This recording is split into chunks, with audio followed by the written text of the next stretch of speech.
A política sempre é uma construção coletiva. A gente, quando tem nossas atividades pessoais individuais, de nosso zelo, de nosso intuito, a gente trabalha para a gente não está pensando muitas vezes e não precisa no andamento de toda a sociedade, mas politicamente é preciso. Quando a gente politicamente toma uma posição, a gente também está dizendo que todas as outras pessoas que vivem no mesmo perímetro deveriam também seguir essa posição. Assim, se eu penso no Sistema Único de Saúde, o SUS, gratuito e universal, eu penso para mim, penso para todos. No entanto, a sala da minha casa fica como eu quero. Assim, a política ela é social. A política pensa na coletividade e age com a coletividade. No Brasil, ainda estamos vendo uma insistência de monopólio da opinião pública para desvirtuar essa grande energia, essa grande força. E a gente precisa vencer isso. Muitas mentiras postas, há processos na justiça sobre fake news, sobre grupos que deliberadamente iludem grandes massas de pessoas a irem a um intuito que não é um intuito coletivo, não é um intuito social, é um intuito pessoal de algumas pessoas. Assim vimos acontecer recentemente no Brasil, quando surpreendentemente a Avenida Paulista ficou tomada de verde e amarelo, mais de 6 quarteirões, algumas milhares ou talvez até milhões de pessoas protestando contra um governo que vinha bem, o governo de Dilma, e que, segundo o que estava monopolizando a opinião pública, havia improbidade. Comprovou-se depois, através de análises técnicas, que não houve improbidade de Dilma, a chamada pedalada fiscal. Diga-se pedalada por quê? Porque Dilma, uma pessoa que exercitava-se de bicicleta, simplesmente foi achincalhada por isso. Bicicleta é um transporte popular, um transporte simples, que muitos trabalhadores e trabalhadoras usam para irem para o seu serviço, ou estudantes até. Esse desprestígio está na história do Brasil, para com tudo que é popular. E assim, a gente percebeu que a massa menos crítica da população foi levada à Avenida Paulista e outros locais do Brasil a uma ilusão. Sérgio Moro não era herói, nunca foi. E Bolsonaro nunca foi mito nenhum.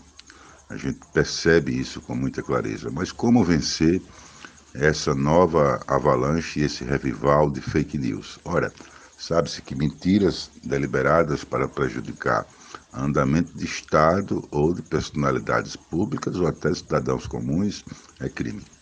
Então, existe o braço da justiça, da investigação, das polícias conjuntas federais, civil e também órgãos internacionais, já que muitas vezes essa rede de fake news ela tem nascente origem em outros países que inescrupulosamente fazem interferências nas campanhas políticas. Vão agora tentar de novo, nesse ano de 2024, para eleger o máximo número de pessoas que não são comprometidas com o andamento da coletividade dentro de sua produtividade e de sua qualidade de vida, e sim para interesses esdrúxulos.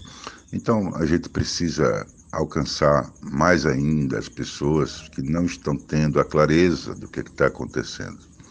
E dentro do universo imenso dos que estão apoiando a extrema-direita, existe uma parcela significativa de pessoas que são ordeiras dentro de seu labor. São pessoas que no dia a dia lutam pela sobrevivência e simplesmente estão abduzidas, estão com as mentes dominadas por uma corrente mentirosa da extrema-direita mundial que os põe contra eles mesmos, a gente sabe disso. Então essa luta é com essas pessoas, essa luta da conscientização. Ninguém vai estar perdendo tempo de estar querendo conscientizar alguém que sabe que está mentindo e mente deliberadamente, assim como a Carla Zambelli, assim como um Bia Kiss, assim como um pastor Silas Malafaia, de grandes expressões, e também gente do meio popular, gente simples assalariada, sabe que é mentira o que está dizendo e prossegue naquilo ali. Então, gente, já disseram que Lula tinha morrido e tinha um sósia no lugar. me chega aqui algumas informações de mentiras, de fake news absurdas, coisas que a gente não acredita que está vendo, né? Eles agora não falam mais que Lula iria fechar a igreja segundo eles e não fechou mais. Também não dizem que Lula servia ao demônio, né? Eles simplesmente não assumem que professaram mentiras, consciente ou inconscientemente. Alcançar aquelas pessoas que ainda têm possibilidade de diálogo, sensibilizar essas pessoas a fazer uma revisão crítica. Isso é significativo e a gente pode fazer um Brasil melhor e com mais pessoas lutando no convívio social, debatendo, discutindo democraticamente o que é melhor para todos.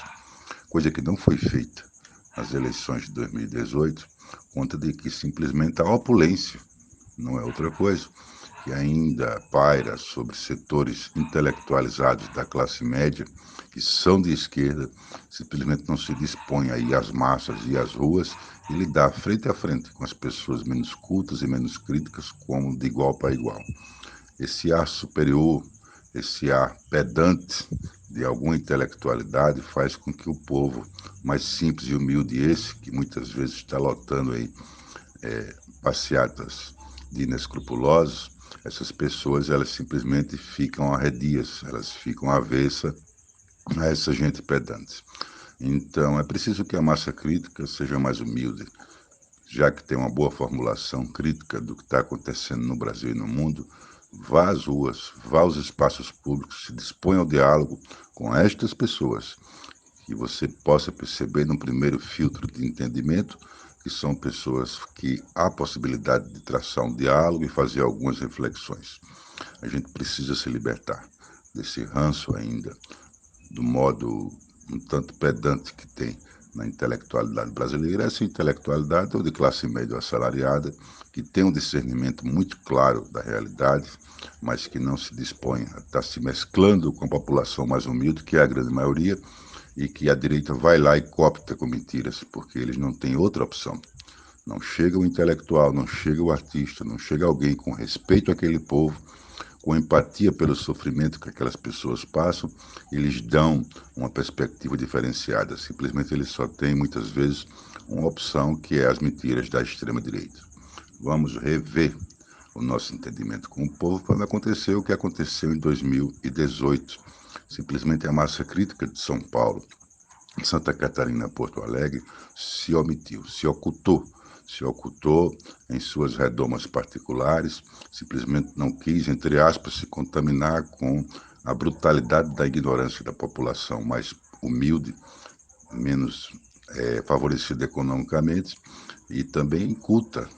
E aí faltou a crítica para que essa população tivesse um parâmetro diferenciado daquele que a extrema-direita bota e que também a grande mídia, que já mostra que tem um lado, sim, o lado da exploração, leva todos os dias às casas dessas pessoas. Vamos rever o nosso entendimento de sociedade e de convívio social. É preciso dispor tempo, atenção, boa vontade para levar conhecimentos, para levar crítica, para levar diálogo àquelas pessoas que a gente vê que estão totalmente iludidas e pessoas que têm alguma índole ainda possível de democracia e diálogo.